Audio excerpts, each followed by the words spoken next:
Get off the track and into the streets. Camden Sports Productions and Naira Awards are proud to present At the Post Live, Serling on Saratoga, a weekly behind-the-scenes discussion about the Saratoga horse racing season, hosted by nationally recognized racing expert and analyst Andy Serling. Tonight's show is also brought to you in part by Timeform US and Capital OTB. Now, live from the Parting Glass Pub in downtown Saratoga, here's Andy Serling.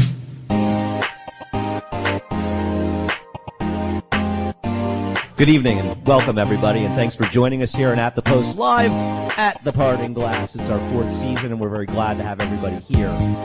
Looking forward to tonight's show.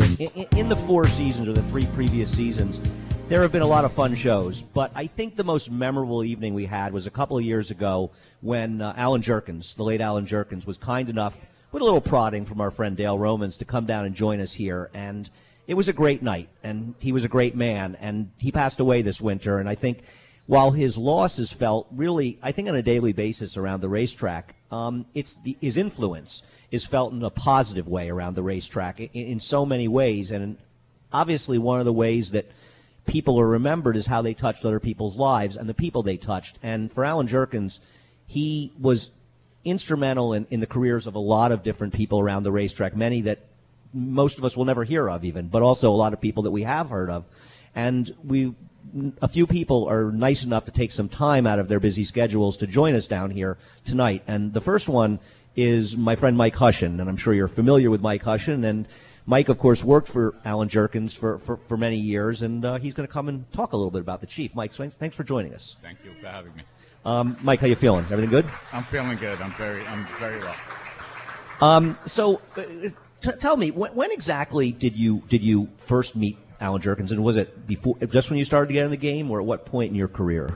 I went to college in Oklahoma, and I started fooling around with the horses, and I realized I was bit by the horse bug. That's all I wanted. And I had a good friend who his father, Allen, traded one horse for his father, and he started working for Allen, and he brought me in and introduced me. And I think in everybody's life there's moments that change things, and it was just pure luck that I got to work for Allen the first time out. I got to work for the best. It wasn't because I was smart enough to do that. It just happened. Do you think it's possible if you hadn't met Allen, gotten involved with him, that maybe you might not have even stayed in the game? Oh, who knows? It would have been a life changer. It was, one of those roads. What year was that? That would have been 69, 70. And working with him, who are some of the people that we might know around the racetrack that were working with Allen Jerkens at that time? Well, Ralph Thero, who works in the racing office, was one of the grooms that was around there. And there's not too many around anymore. Jimmy Jerkens was a little punk kid running around reciting the pedigrees 4 deep of all the hobo breds. Jimmy, of course, will be joining us in a few moments, actually, coming up here. But some of the horses that you were around, I know one horse that you had told me years ago that you were the groom for was Step Nicely. And when I first started following the game in the mid-'70s, Step Nicely was really one of my favorite horses running. And talk about Step Nicely, a very good sprinter. Yeah, he was no champion, but he was pretty special. And I know he's special to Allen. If I was to see Allen tomorrow, the second line from him would be something about, remember when the little black horse this, remember when the little black horse that, and we had a lot of fun. He was a real overachiever, and he was a lot of fun. In the Jerome, he went head-and-head with, he was a small horse, in the Jerome he went head-and-head with Forgo from the top of the stretch to the wire and beat him a photo. He beat Forgo? Yeah. And they were both 3-year-olds in the same year? Yes. Well, that was one great crop. The crop of 70 was one great horse after the next. Right. Well, Forgo was fourth to Secretariat in the Kentucky Derby, which I think a lot of people don't know. Uh-huh. And Step Nicely was pretty tremendous. And he ran against Secretariat and Anglite and ran well against them. He ran his own. Really? Yes. Who were some of the other horses that we might remember at that time? He was the main. I took care of him for almost 3 years, so he was my mainstay. I had a couple other horses who were nice horses. A horse named Bo Bugle, one who was really fast, and I kind of remember more the allowance horses that I had, the ones that were fun, the ones that were a little different, and of course the ones that were fast. That's always a good word with what we do. Right. Slow is a bad word. Fast is a good word. Yeah, yeah. So when in working with him and as you went on your career, how long did you work for him before you went out on your own? It was about 5 years. And was it just one of these things you made a decision? I mean, was he involved in it at all? Well, I originally bought a horse for myself, and I would get up and we'd sneak him on the track early in the morning and train him, and then we had some fun with that horse, and then somebody came and offered me a chance to train 2 horses, so I added that one, and my wife had just had the second child, and I told her in the hospital I was quitting my job that day.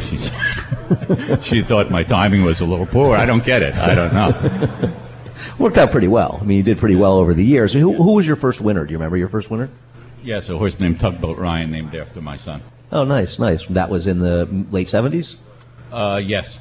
I bought him from Allen. He was a hobo horse, came off the van, and I asked him if I could buy him. There was something about him that I liked, and I bought him, and he was claimed from me.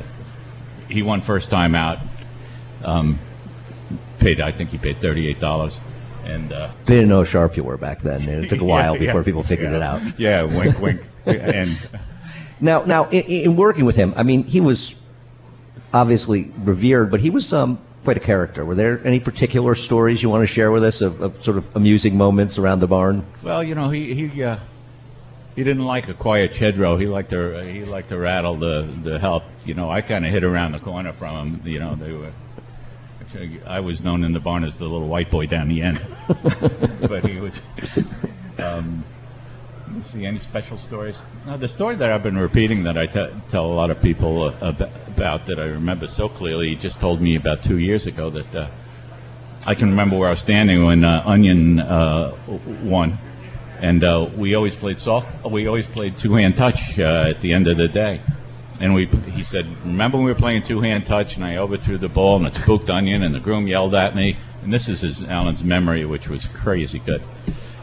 And then he says, you get this glazed over look. He says, I went home and I asked my wife, I said, come on, Ann, let's get out of town. Let's go. You want to go where it was quiet that night. So they went to a place called Wally's.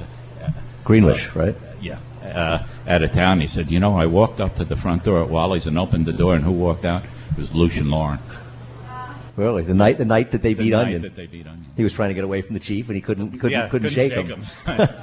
So you were working for him when Onion won that race. What was it like? I mean, it's obviously one of the most famous moments, really, in racing history. It must have been pretty incredible. It was. I don't know if I appreciated it as much as I should have at the time, but it was a lot of fun. We had some great meets up here. He set a record with 19 wins up here in 24 days. 24-day meet. That was fun. Everything we led over there just seemed to win.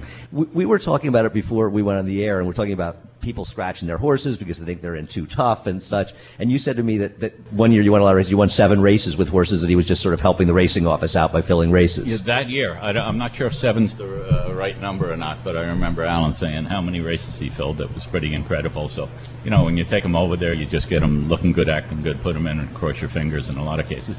Is there one thing you could say in your day-to-day training or things that come up to you that makes you think of him that you learned specifically from him? No, all the time. I guess, the thing that was interesting about Allen is not necessarily, of course, what you could learn from him, but he was always out there reaching out, trying to learn something new all the time he was training. He was always asking questions and watching how other people do things. I remember I was probably training 10 years or so, and he said, Allen was back in the 70s, you trained a horse very hard. And he specifically made a point of telling me, you don't have to train your horse as hard as we used to anymore. Well, so he adapted with the game, like everybody, I guess, has to adapt. Yes. Before I let you go, and I'm going to let you go in a minute, but his influence on the game, do you think it's the people he touched and in the game, and it just sort of carries on from generation to generation? Well, he had a great amount of charm. So, and I think there'll never be anybody more loved than him. Yeah, I would agree. He was kind to everybody. Yeah. I mean, the whole backstretch, I think if you ever took a vote and who's the greatest guy that ever stepped foot in the backside, Allen would win it unanimously. Well, that's a nice way for somebody to be remembered. Mike Hushion, thanks so much for joining us here. Okay. Thank you. Stay with us as we come right back. At the Post Live is brought to you by Capital OTB. Watch, wager, and win with Capital OTB.